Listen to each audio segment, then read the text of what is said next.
하나님의 은혜와 축복이 우리 성도님들에게 넘치기를 원합니다. 오늘은 모든 은택을 잊지 말라라는 제목으로 함께 말씀을 증가하고자 합니다. 11월 달이면 미국에서나 한국에서 기독교에서는 추수감사절 예배를 드리곤 합니다. 하나님께서 주신 은혜를 기억하면서 하나님 우리에게 주신 감사가 얼마나 큰지를 다시 한번 회상하게 만듭니다. 사람들이 건강할 때는 건강에 대한 감사를 전혀 모릅니다. 그리고 무엇인가를 가지고 있을 때는 가지고 있는 것에 대해서 감사를 잘 모릅니다. 그러다가 상실했을 때, 그때야 비로소 팔이 한쪽이 없어졌을 때, 팔이 양쪽에 있는 것이 얼마나 감사한지, 다리 한쪽이 다쳤을 때에 두 다리가 성한 것이 얼마나 감사한지를 느끼게 됩니다. 어저께 저녁마다 이제 단일 기도회를 오륜교회에서 하면서 영상으로 한 11,000교회가 동시에 참석해서 보는데 같이 참여합니다. 어저께 저녁에 보는데 한 중년층의 목사님이 나와서 말씀을 전하는데 주로 설교보다는 간증을 했습니다. 그 간증이 뭐냐면 자기 아들이 질병에 걸려 있는데 그 질병은 어린아이가 빨리 늙는 겁니다. 그런 병이에요. 그런데 그 아이가 초등학생인데 이제 우리로 말하면 중1 정도 된 것 같아요. 그렇다고 하는 것 같아요. 그런데 키나 이런 것은 한 초등학교 한 2, 3학년 정도 되는 것 같은데 얼굴은 할아버지 얼굴이에요. 그 모자 쓰고 나왔어요. 그래서 아버지가 그 아이 때문에 얼마나 병을 고치려고 수고를 했겠습니까? 세계적으로 그런 병을 앓는 아이들 한 135명 정도 된다고 하는데 미국의 유명한 병원 다 다녀도 못 고치고, 그래서 뭐 줄기세포를 어떻게 이식하면 좋을 것 같다고 그래가지고 자기 뱃살이 나와 있는데 여기는 뱃살을 빼가지고 줄기세포를 이렇게 이식해 줬는 것 같아요. 그런데 그 아이가 어떤 때 말을 안 들으면, 야 이 자식아, 내가 물과 피를 너한테 다 전달해 줬는데, 내가 몸과 피를 너한테 전달해 줬는데, 그런 생각이 들으면서 이거 어디서 많이 들은 얘기인데, 예수님께서 나를 위해서 물과 피를 주셨다는 말씀이 생각나는 거예요. 그러면서 그 아이가 이미 뭐 완치되기는 어렵지만 그래도 그 상태에서 건강히 지내기를 원하는 그 간절한 마음, 다른 것을 바라지 그것을 읽게 되었어요. 그 아이가 그 장애인 학교를 다니는데 그 담임 선생님이 마침 그 교회를 다녀가지고 앞에 나와서 조그만 선물을 하나 주고, 그런 모습을 보면서 우리 참 욕심이 많아서 부모를 가진 자녀들은 건강하면은 공부를 잘하기를 바라고 보면은, 어떤 부모들은 어린이집이나 유치원 가면 선생님이 가서 딱 대문 앞에 지켜줬다가 피아노 선생님이 대기하고 있다가 데리고 갑니다. 옛날 우리 여기 미술학원 있을 때 미술학원 거쳐서 피아노학원 거쳐서 또 그 다음에는 어디 가는지 모르겠어요. 그러니까 그 욕심이, 아이들에게 향한 욕심, 건강하게 잘 커지고만 해도 감사한데 너무나 많은 욕심. 우리가 왜 이렇게 감사가 없을까? 제가 전에 테니스를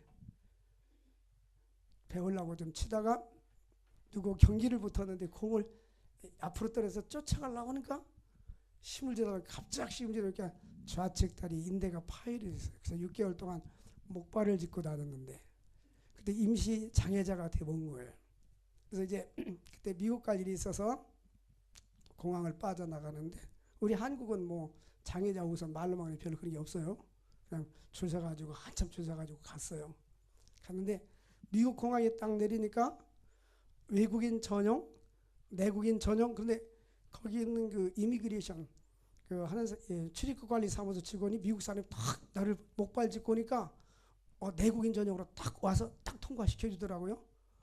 미국은 다르구나, 그런 생각을 했어요. 그때 목사님들 40명이 이제 플러신학대학원에 이제 단기간 공부하러 갔었는데요. 공부 끝나고 한 주간 관광을 하게 되는데 나는 목발 짚고 하니까 못 쫓아다니는 거예요. 근데 아무도 나를 돌봐주는 사람, 임시 내가 이제 장애자가 되고 돌봐주는 사람이 없어. 근데 디즈니랜드라고 있어요. 거기 한번 갔어요. 디즈니랜드가 뭐냐, 우리나라 롯데월드처럼 이렇게 뭐 놀이시설도 있고 막 거기 디즈니랜드가 엄청 큽니다. 이 디즈니랜드라는 것은 이제 어떤 사람이 아이들이 마음껏 뛰놀고 자유롭게 생활할 수 없을까라는 것을 생각하다가 그런 비전을 가지고 돈을 투자해서 만든 거예요. 근데 미국 사람들은 그러한 놀이시설 기구도 장애자가 있으면 맨 앞에 가서 줄 서서 들어갈 수가 있고 보호자 5명까지 따라 붙을 수가 있어요. 그래서 나는 휠체어를 탔는데 그때서 비로소 4명의 목사들이 5명 목사가 줄줄줄 나를 따라다녀요. 자기도 일찍 가는. 그래 나 때문에 그 사람들 일찍 탔어요. 아하, 사람들이 자기 이득을 위해서 사는구나. 내가 임시장애자였는데 평생 장애자에서 얼마나 더 힘들었을까. 그리고 이제 양쪽 다리가 있을 땐 괜찮은데 한쪽 다리가 아플 때는 한쪽 다리를 받치고 1시간 사회 보고 설교하고 하잖아요. 다리가 뚱뚱 봅니다. 이 70kg 되는 보기는 게도 한 70kg 나갑니다. 제가 근데 70kg 되는 몸이 한쪽 다리가 받치고 있으라니까 다리가 붙는 거예요. 양쪽으로 나누면 35kg, 35kg 나눠지잖아요. 그런 것을 보면 우리가 언제 내가 내 다리를 보고 다리야 고맙다 그런 적 한 번도 없어요. 언제 우리가 양손이 있어서 고맙다 생각해 본 적이 없어요. 우리가 맑은 공기를 마시면서 하나님 돈 안 내고 이거 맑은 공기를 마시셔서 감사합니다 이런 생각 안 해봤어요. 우리가 대한민국에 태어난 것을 언제 감사했던가요? 가난한 나라 가보세요. 그 아이들이 무슨 죄가 있어서 저 가난한 나라에서 굶주리고 먹지 못하고 저렇게 기어와 아사 속에서 저렇게 살까요? 단지 그들은 태어난 죄뿐이 없는데 우리는 하나님이 주신 그 많은 은혜를 받고 감사하고 조건이 너무너무 많은데도 감사하지 못하고 사는 인생들이에요. 하나님은 그의 백성들에게 감사하고 살라고 범사에 감사라. 이는 그리스도 예수 안에서 너를 향하신 하나님의 뜻이니라. 아더핑크 목사님에게 어떤 사람이 찾아왔어요. 전쟁터에 나가서 한쪽 발이 부러졌습니다. 목사님 한쪽 발이 부러졌어요 하고 낙심할 때에 한쪽 발이 없음을 인해서 낙심하지 말고 다른 한쪽 팔이 있음을 인하여 하나님 앞에 감사하세요. 우리는 생명 주셨음을 감사하고 예수 믿고 천국 갈 수 있음을 감사하고 자유로운 대한민국에서 태어난 것을 감사하고 감사할 수 있기를 주의 이름으로 축원드립니다. 우리는 한 해 동안 지켜주신 하나님 은혜께 감사하는데 무엇을 감사해야 될까? 다윗은 본문에 내 영혼아 여호와를 송축하라. 내 속에 있는 것들아 다 그의 이름을 송축하라. 내 영혼아 여호와를 송축하며 그의 모든 은택을 잊지 말지어다.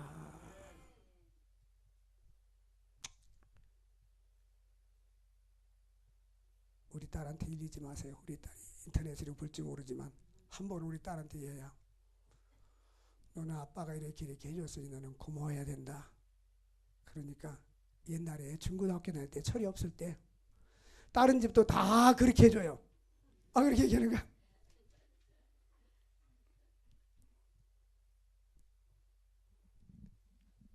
철이 없을 때는 근데 철이 들어가면서 아기를 키우면서 달라지는 것 같아요. 부모의 마음으로 하는 것 같아요. 그러니까 처음에 말했던 그 목사님 자녀가 그렇게 자기의 살과 피를 주었다고 할 때 예수님을 기억하는 거예요. 우리는 하나님께서 베풀어주신 모든 은혜를 감사해야 됩니다. 여호와를 송축하며 그의 모든 은택을 잊지 말지어다. 모든 은택을 잊지 말지어다. 하나님이 베풀어 주신 은혜가 얼마나 많아요. 응? 우리가 이 세상에 뭐 가지고 왔어요? 아무것도 가지고 온 것이 없어요. 지금까지 살아온 것도 하나님의 은혜요. 지금까지 지내온 것도 하나님의 은혜요. 우리를 예수 믿게 해주신 것도 하나님의 은혜요. 여기 다윗은 특별히 첫 번째 감사는 그가 내 모든 죄악을 사하시며, 만약에 우리의 제대로 갚아준다면 여기에 살 사람이 아무도 없어요. 구약시대 때는 안식일 날 4km만 움직여도 돌에 맞아요. 안식일 날 가스레인지만 틀어도 불을 피워도 돌에 맞아요. 그런데 하나님께서 우리를 십자가의 보혈의 피로써 예수 그리스도의 공로로 말미암아 우리의 모든 죄를 사해 주셨습니다. 사람들이 볼 때는 크고 작은 죄가 있을지 모르지만 하나님 볼 때는 어떠한 죄든지 예수를 믿는 자에게는 죄 사함을 주시는 것입니다. 시편 기자는 우리를 모든 병을 고쳐주시고 생명을 파멸해서 건져주시고 인자와 긍휼로 간을 씌워준다고 말씀해 주셨습니다. 12절 말씀 보면 동쪽이 서쪽까지 먼 것 같이 하나님 우리의 죄과를 우리에게서 멀리 옮겨주셨느니라. 이 시간에도 죄의식에 사로잡혀 있는 심령들이 있습니까? 우리 주님께서는 우리의 모든 죄를 용서해 주었습니다. 기독교 고전인 철로역정에 보면 사탄이가 송사합니다. 너는 예수를 믿는다고 하면서 이런 죄를 졌잖아. 너 맞지? 그래, 죄를 졌어. 너 이런 죄 짓지? 맞아. 너 이런 죄 짓지? 그래, 맞아. 그런데 예수 그리스도께서 모든 죄를 용서해 주셔서, 그런데 우리는요 때로는 이 마귀의 말에 속삭이는 말에 귀를 기울여 자꾸 사탄은 너는 이런 죄를 져서 너는 나쁜 사람이야, 너는 패배자야, 이럴 때 이게 사탄의 소리입니다. 그때는 예수 이름으로 물리칠 수 있기를 바랍니다. 사탄아, 예수를 물러가라. 주님께서 나의 죄를 사해 주셨느니라. 우리 주님만이 죄를 사해 주는 권세를 갖고 있습니다. 이사야서 1장 18절 말씀을 보니까 오라 우리가 서로 변론하자. 너희 죄가 주홍 같을지라도 눈과 지어질 것이요 진홍같이 붉을지라도 양털같이 희게 되리라. 우리 주님은 우리가 볼 때는 크고 작은 죄가 있지만 주님이 볼 때는 크고 작은 죄가 없어요. 모든 죄를 그리스도의 보혈의 피로 씻어 주신 것입니다. 우리가 아직 죄인 되었을 때 그리스도께서 우리를 위해서 죽으심으로 하나님께서 우리에 대한 자기 사랑을 확증하셨느니라. 하나님이 말로만 사랑이 아니라 얼마만큼 사랑하느냐, 독생자 예수를 십자가에 죽으심으로 우리 죄를 사해 주심으로 하나님 우리를 사랑한다는 증거를 보여주신 것입니다.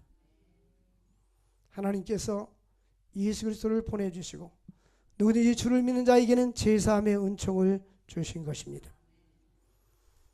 그러므로 하나님께서 죄를 용서해 주시고 히브리서 9장 22절 보니까 피 흘림이 없이는 사함이 없느니라. 예수 그리스도께서 십자가에 보혈의 피를 흘리지 않았더라면 우리가 죄사함을 얻지 못했을 것입니다. 그럼 우리의 최고의 축복은 뭐냐? 죄사함을 받은 거예요.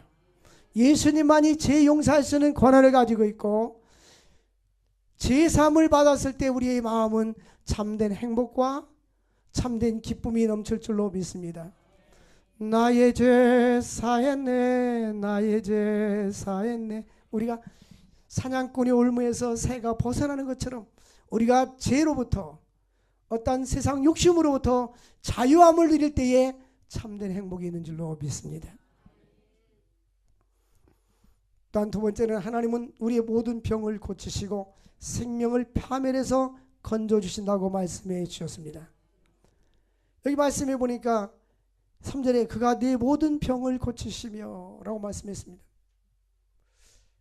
우리는 또 그렇게 생각할 수 있어요. 하나님, 나는 고혈압이 있는데요, 나는 당뇨가 있는데요, 나는 고지혈증이 있는데요, 근데 모든 병을 고쳐준다 했는데 아닌데요? 라고 말씀하잖아요. 지금까지 하나님 우리 병을 고쳐주지 않았다면 여기 살아있을 사람 아무도 없어요. 우리 몸에 면역성을 줬잖아요. 그래서 감기가 걸려도 이 면역체가 생겨서 감기를 퇴치시키는 거예요. 근데 우리의 모든 질병, 우리 위에서 나오는 그 위산 있지 않습니까? 이 위산이 얼마나 강한가 하면 위산을 끄집어서 오바코트에다 딱 떨어뜨리면 오바코트가 구멍이 뚫릴 정도로 위산이 강하다고 합니다.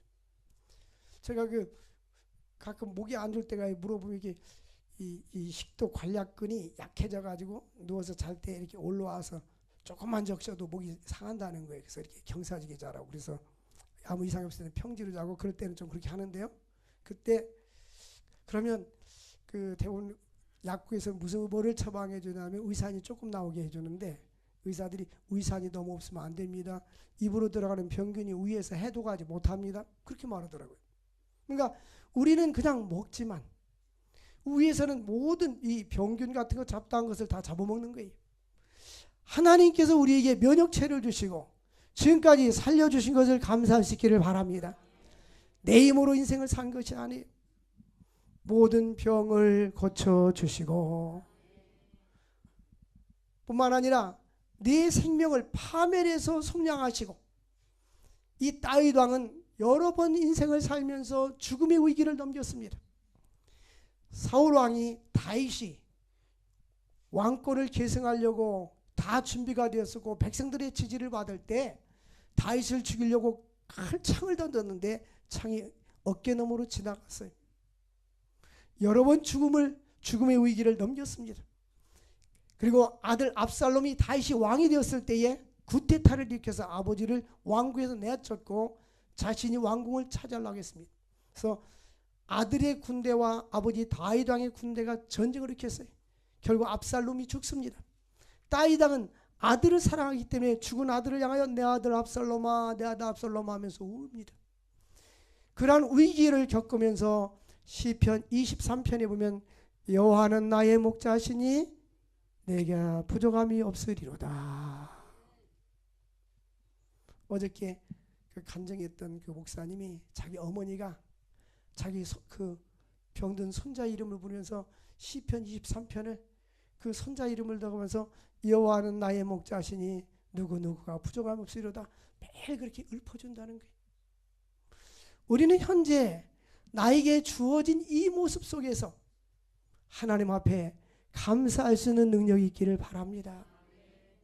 우리는 직장을 못 다니다 직장 들어가면 감사, 병들었다가 나으면 감사, 이건 이기적인 감사예요. 감사의 기준이 잘못된 거예요. 근데 우리는 내 모습 이대로 감사할 수 있기를 바랍니다. 오늘도 활동할 수 있는 것 감사, 구원을 주신 것 감사, 영원한 하나님 나라를 주신 것을 감사, 영생에 들어갈 수 있는 것을 감사, 모든 은혜에 감사할 수 있기를 바랍니다. 다윗 왕은 죽음의 위기를 넘기면서 많은 인생의 고난과 고통과 풍랑을 겪었습니다.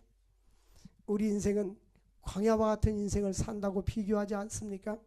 광야는 어떤 곳입니까? 황량한 곳입니다. 뱀과 전갈이 있는 곳입니다. 먹을 것이 없습니다. 집도 없어 태양빛이 비치는 곳에 이스라엘 백성들이 40년 동안 광야 생활할 때에 하나님은 그들을 어떻게 지켜줬습니까? 낮에는 구름기둥으로 시원하게 뜨거운 햇빛을 가려줬어요. 밤에는 불기둥으로 따뜻하게 환하게 비춰줬습니다. 농사를 못 질 때 하늘에서 매일같이 만나를 내려주셔서 그들을 먹게 해줬습니다. 물이 없을 때는 반석에서 샘을 나게 하는 그런 기적을 베풀어 주셨습니다. 오늘까지 우리가 살아가는 것은 내 힘으로 산 것이 아니라 하나님의 은혜로 사는 줄 믿으시기를 바랍니다. 주님의 은혜가 아니라면 오늘 우리가 여기 숨 쉴 수도 없고 여기에 있을 수도 없을 것입니다. 하나님 우리를 파멸해서 건져 주셨습니다. 하나님은 생명을 건져 주시고 그의 자녀들을 인자와 긍휼로 관을 씌워준다고 말씀했습니다. 인자와 긍휼. 하나님께서는 우리를 인자와 긍휼로 관을 씌운다는 말은 왕과 같이 높여준다는 말씀인 것입니다. 왕자처럼 하나님께서 우리를 잘 받들어 주겠다고 사랑하고 축복해 줬다는 말씀인 것입니다. 베드로전서 2장에 보면 9절에 보면 너희는 왕같은 제사장이다. 너희는 왕같은 제사장이다. 예수를 믿고 난 후에는 하나님 볼 때에 너는 택한 족속이요. 지구상에 수없이 많은 사람이 있지만 하나님 우리와 같이 부족한 사람을 택해 주신 것을 감사해야 돼요. 휘틀이라는 사람은 하나님의 은혜로 있을 데 없는 자 왜 구속하여 주는지 난 알 수 없도다. 자신이 구원받은 거 보면 너무 감사한 거예요. 하나님이 이스라엘 백성들을 선택하고 선민으로 삼았습니다. 하나님이 이스라엘 백성들이 이렇게 말합니다. 너희 민족이 커서 그런 것이 아니다. 이스라엘 민족은 지금도 650만 명의 인구가 이스라엘에 살고 있어요. 지구상에 전 세계에 터져 있는 유태인들은 1500명뿐이 아닙니다. 그런데 하나님이 그들을 선민으로 삼아주셨어요. 고린도전서 1장에 보니까 하나님의 택하심을 봐라. 하나님이 구원해 준 사람을 봐라. 누가 예수 믿고 구원받은지 봐라. 문벌 좋은 자가 많지 않고 지혜 있는 자가 많지 않고 부한 자가 많지 않도다. 보면요, 평균적으로는 지식 있는 자나 부한 자들이나 세상의 모든 걸 가지고 있는 사람들은 예수를 잘 안 믿습니다. 하나님은 약한 자를 들어서 강한 자를 부끄럽게 하시고, 없는 자를 통해서 있는 자를 부끄럽게 하시고, 지혜가 없는 자를 통해서 지혜 있는 자를 부끄럽게 하시나니 이는 아무 육체라도 자기를 자랑하지 못하게 합니다. 하나님께 우리를 사용해 주시는 것은 우리 개인이 능력이 있어 사용하시는 것이 아니라 하나님이 은혜를 주셔서, 하나님이 선택해 주셔서 우리를 사용해 주시는 거예요. 하나님 우리를 사용해 주시는 것만으로도 감사할 수 있기를 주의 이름으로 축원을 드립니다. 하나님께서 너를 긍휼로 관을 씌워 주셨다. 이 말씀은 예수를 믿는 자들에게는 왕같은 제장 삼아 주셔서 담대히 하나님 앞에 나아갈 수 있도록 해주시고 왕자의 취급을 해주시겠다는 말씀인 것입니다. 여러분, 하나님과 가까이 지내보세요. 그럼 하나님, 기도할 때 어렵게 할 거 없이 그냥 부모들에게 대화하듯이, 마음 아플 때 내가 이렇게 마음이 아픈데 위로해 주세요. 내가 이렇게 힘든데 하나님 극복할 수 있는 힘을 주세요. 또 나에게 이런 것이 필요한데 주님 도와주세요. 우리 내 마음이 성결하고 정직하고 진실하기만 하다면 하나님 우리 기도를 다 응답해 주시는 것입니다. 근데 하나님이 기도 응답 안 들어줄 때가 있어요. 너희가 구하지 아니하면, 너희가 받지 못하면 구하지 아니하며 구하여도 받지 못하면 정욕으로 자기 욕심 때문에 구하기 때문이라. 너희가 내 마음속에 제약을 품으면 하나님께서 귀를 기울이지 않을 거라는 거예요. 하나님 앞에 정직하고 진실하게 회개하고 믿음으로 구할 때 선한 목자 되신 주님은 우리의 기도를 응답해 주시는 좋으신 하나님입니다. 그 하나님께 기도하면서 응답을 드리며 살고 싶지 않습니까? 하나님은 넘치는 은혜를 주시고 풍성한 삶을 되도록 축복해 주시는 좋으신 하나님이십니다. 그 좋으신 하나님을 그렇게 멀리하고 사세요? 기도하면 응답해 주는데 형식적인 기도가 아니라 진실된 기도를 한번 해보세요. 인생에 문제가 있다면 담요를 가져와서 밤이 맞도록 한번 진실하게 기도해보세요. 하나님 앞에 야곱처럼 약복강날에서 기도한 것처럼 당신이 기도지 축복해 주지 않으면 난 놓지 않겠다고 기도해보세요. 선하신 하나님은 우리를 선하게 역사해 주시고 인도해 주십니다. 그리고 우리의 마음을, 주님을 사랑하는 마음을 달라고 기도할 수 있기를 바랍니다. 우리 주님께서는 나를 사랑하는 자가 나의 사랑을 입으며 나를 간절히 찾는 자가 나를 만날 것이니라. 우리 주님도 주님을 사랑하는 자를 주님이 사랑해 준다고 약속해 주셨어요. 예수를 믿으면 행복합니다. 목사님 나는 예수를 믿는데요 행복지 않아요. 잘못 믿어서 그래요. 그 찬송가는 기쁘고 기쁘도다 항상 기쁘도다, 이건 정말 잘 믿는 사람들이에요. 보통 사람은 기쁘고 기쁘도다 가끔 기쁘도다, 이건 보통 사람들. 현찮은 사람들은 기쁘고 기쁘도다 어쩌다 기쁘도다, 이건 현찮은 사람들이에요. 주의 은혜가 내 마음속에 넘치면 감사하잖아요. 바울 사도는 무엇을 감사한 줄 아세요? 고린도전서 11장 12장 바울의 감사를 보면 나의 연약함을 감사. 내가 강했으면 하나님을 의지하지 않는데 내가 연약할 때 강함입니다. 내가 나약해서 하나님께 감사합니다. 내가 나약하기 때문에 주님께 가까이 갑니다. 또 하나는 병들어 있을 때 감사. 하나님 내 병 고쳐주세요. 고쳐주세요. 고쳐주세요. 하나님이 아니다. 너는 그림자만 지나가고 손 안 서면 사람들이 막 질병이 낫는데 너가 병이 없다면 네 힘으로 너가 그렇게 한 줄 알 거 아니냐. 그래서 내가 너에게 가시를 뒀다. 나는 내 힘으로 내 병 못 고친다는 알기 위해서 하나님이 그래서 거절했어요. 그때 바울이 하나님의 음성을 듣기를 내 은혜가 내게 족하도다. 내가 아무리 기도해도 하나님이 그 질병을 안 고쳐주신다면 하나님 앞에 오히려 감사할 수 있기를 바랍니다. 만약에 그러한 것을 가시를 내게 주지 않았더라면 내가 주님을 떠나고 멀리 가고 내 잘난 맛으로 인생을 살 줄 아는데 그것 때문에 하나님을 더 의지하게 하고 하나님께 기도하게 하고 하나님을 가까이 갈 수 있도록 내 영혼을 거룩하고 성결하게 해주신다면 감사할 수 있기를 바랍니다. 믿음이 없는 사람들은 외형적인 것에 관심이 있어요. 더 많은 것을 가지려고 하고 누리려고 거기에 관심이 있고 성공과 실패가 거기에 달렸습니다. 믿음의 사람들은 얼마나 내가 하나님께 가까이 가 있느냐, 이것이 축복의 근원 잣대입니다. 하나님을 가까이 하라. 나도 너를 가까이 하리라.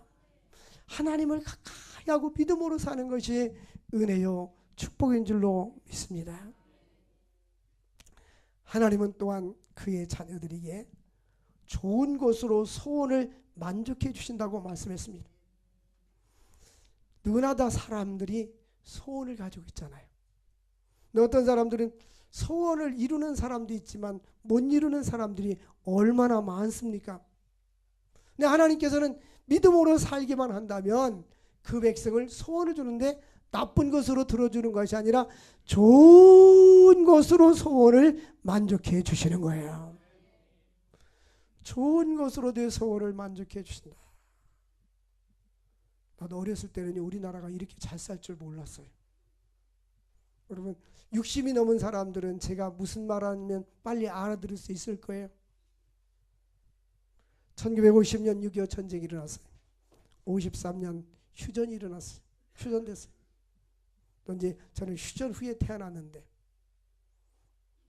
아주 어렸을 때는 기억이 잘 안 나고 기억이 날 때 우리 시골 사람들 보면 보리밥도 못 먹는 사람이 너무너무 많았어요.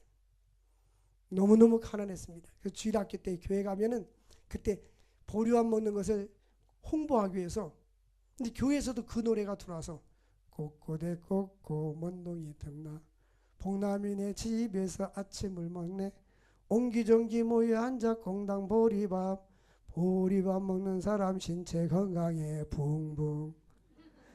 지금 생각하니까 주일학교 때 그거 부르면서 은혜를 받고 내가 목사가 됐다는 게 기적인 거예요. 왜 교회에서 그런 노래를 불렀는지. 그 계몽운동이에요. 계몽운동. 보리밥 먹는 것을 자랑스럽게 생각하라고. 근데 저보다 나이가 훨씬 많으신 어르신들한테 저 개척할 때 물어봤어요. 일제시대 때나 옛날에 소나무 껍질을 먹었더니 소나무 껍질을 어떻게 먹냐고 물었어요. 그러니 소나무 먹을 거 없을 때 소나무 껍질을 이렇게 벗기면 그 안에 하얀 게 있지 않습니까? 하얀 걸 다시 뜯어내서 양잿물로 그 싹 맛을 다 이렇게 그 빼내고 나서 그거를 갖다 먹었다고 그래요. 연세 드신 분은 알 거예요. 제가 볼 때 제 말귀를 알아듣는 분이 3분 있는 것 같아요. 우리나라가 그렇게 못 살았잖아요. 우리 어렸을 때는 간식이 없어도 뒷산에 가면 뭐 열매 같은 거 있잖아요. 뭐 따먹는 거 있고, 응? 심지어는 그 진달래 잎사귀 먹고 꽃 잎사귀 먹고 아카시아 잎사귀 또 꽃 잎사귀 먹고 지금은 보니까 대추 감 길가에 열려있는 것도 아무도 안 따먹어요. 배가 부르니까. 우리나라가 이렇게 잘 살았잖아요. 제가 고등학교 졸업하고 1975년도에 서울을 왔는데 영천시장에 우리 외삼촌이 독립문에 그 판자촌에서 살고 있었어요. 외삼촌 내가 가면은 밥 3끼만 주실 수 있나요? 했더니 올라와라. 올라갔어요. 딱 3개월 그 집에서 살았는데 옛날 정부미라고 있었잖아요. 정부미 사다가 외삼촌이 이제 미장이었는데 갈치 사다가 그거 부글부글 끓이면 그렇게 만족할 수가 없었어요. 근데 외삼촌이 나를 볼 때, 조카의 나를 볼 때 그렇게 풍성하게 대접을 못 한다 생각이 그런지 얘야 너 나중에 잘 살아서 잘 먹고 살아라. 외삼촌은 세상 떠났는데 지금은 너무 먹어서요. 고혈압, 당뇨, 고지혈증 너무 먹어서 밤에 여기 이게 사람들 이 개천길 다니는 사람들 보면 더 살라고 그냥 살 빼려고 그러고 살아요. 너무 잘 살잖아요. 그런데도 만족과 감사가 없어요. 우리나라가 1960년대 트럼프 대통령이 우리나라 국회에 와서 우리나라를 연구해가지고 연설을 했어요. 그때 평균 수명이 53세. 우리나라가. 참, 제가 중학교 2학년 때 70년대 초반에 담임 선생님이 100억 수출 천불소득이 목표였어요. 천불소득이면 1년에 120만 원, 한 달에 10만 원 버는 것이, 개인소득 한 달에 10만 원 버는 것이 목표였어요. 목표. 그러니까 그때 한 달에 10만 원. 우리나라 지금 3만 불이라면 예를 들면 3명이 살면 900만 원 벌어야 돼요. 지금 현재 그 뭐 부동산이 다 같이 터쳐서 그런데, 근데 그 당시에는 3명이 벌면 30만 원인 거예요. 다 이것저것 해도. 그냥 어려웠잖아요. 그때 어려우니까 휴대폰도 없죠. 전화기도 없어가지고 우체국 가서 서울 전화를 하면 줄 서서 서울서 전화 오면 받아가지고. 이런 세월이 있었어요. 우리 젊은 사람들은 무슨 동화 이야기인 거로 생각할지 몰라요.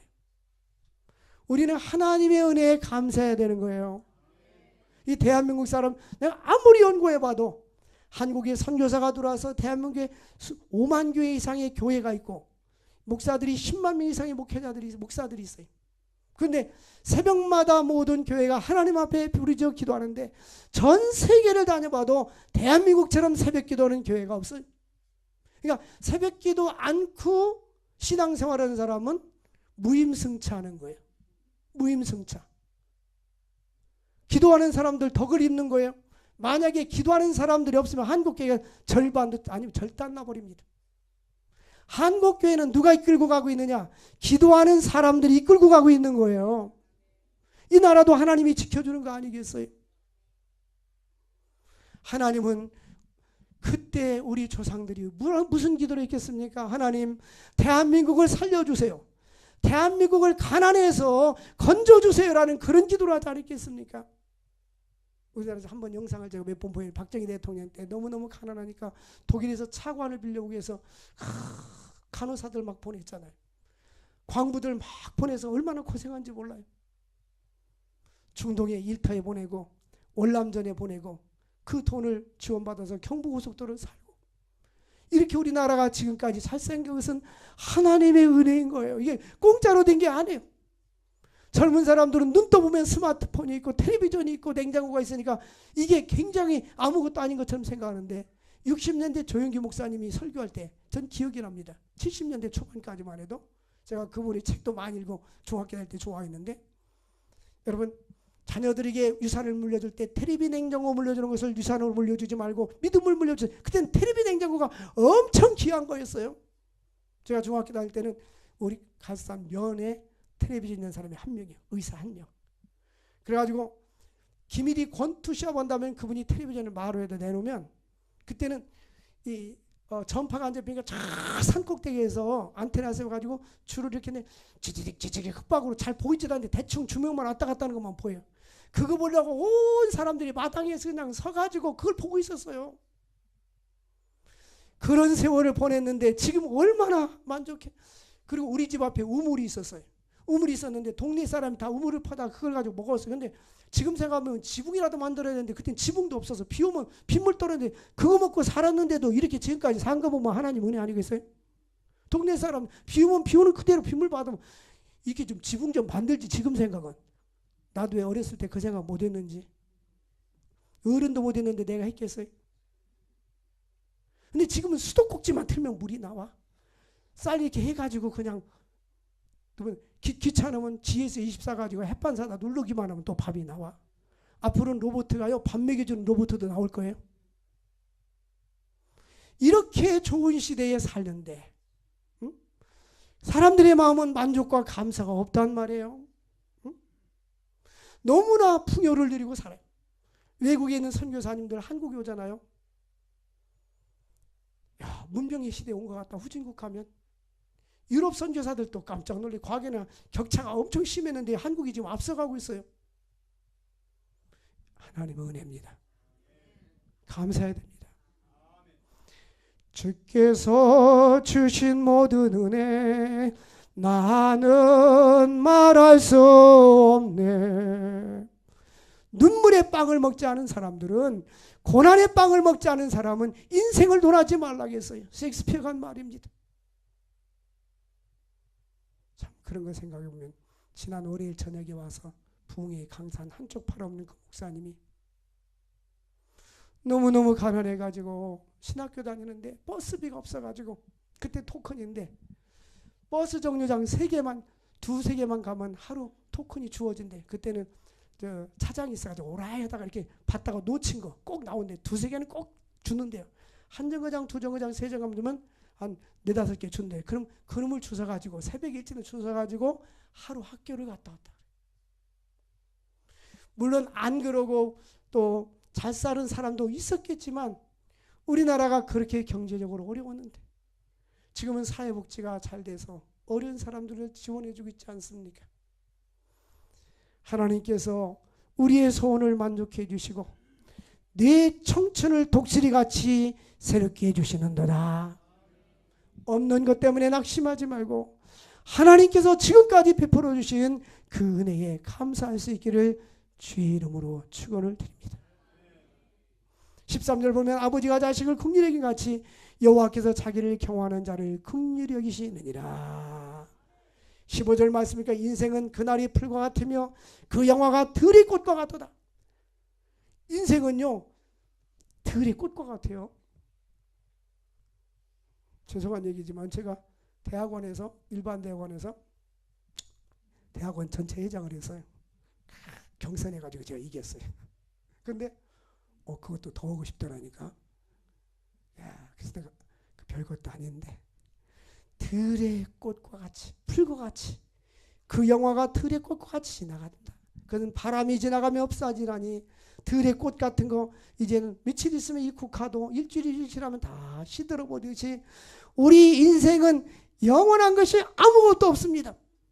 그런데 17절 보니까 여호와의 인자하심은 자기 하나님을 경외하는 자에게 영원부터 영원까지 이르고 자자 손손에게 이르리로다.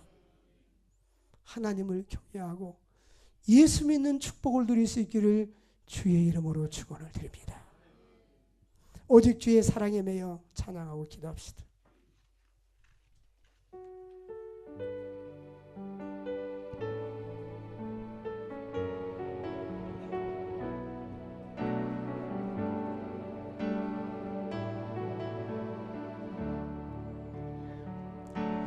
오직 주의 사랑에 매여 내 영 기뻐 노래합니다. 이 소망의 언덕 기쁨의 땅에서 주께 사랑 드립니다. 주의 임재 안에 갇혀 내 영 기뻐 찬양합니다. 이 소명의 언덕 거룩한 땅에서 주께 경배드립니다. 두 손 들고 주께서 주신 모든 은혜 나는 말할 수 없네. 내 영혼 즐거이 주 따르렵니다. 주께 내 삶들이 주께 주신 모든 은혜 주께서 주신 모든 은혜 나는 말할 수 없네. 내 영혼 즐거이 주 따르렵니다. 주께 내 삶 드립니다.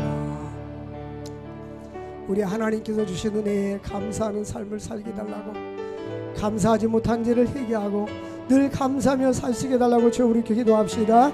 주여 주여 주여 거룩하신 하나님 아버지 감사합니다. 영광받아 주옵소서.